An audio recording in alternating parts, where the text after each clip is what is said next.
रमीत राजा ने भारत के खिलाफ जारहाना हिकमत अमली अपनाने का बड़ा ऐलान कर दिया। जी हाँ नादरीन, रमीत राजा ने बड़ा ऐलान कर दिया। जानिए इस रिपोर्ट में। Chairman Pakistan cricket board PCB Rameez Raja ने भारत के खिलाफ जारहाना हिकमत अमली अपनाने का ऐलान कर दिया।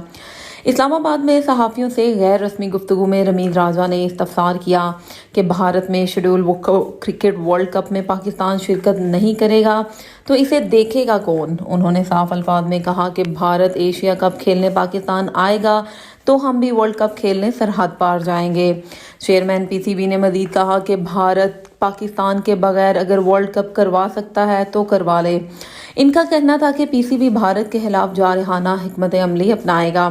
पाकिस्तान टीम परफॉर्मेंस दिखा रही है। हमारी टीम ने T20 वर्ल्ड कप का फाइनल खेला है।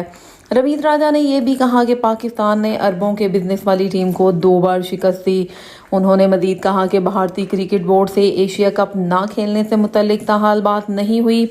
बीसीसीआई से जब भी बात होगी तो दो टोक मौक़िफ़ के साथ होगी।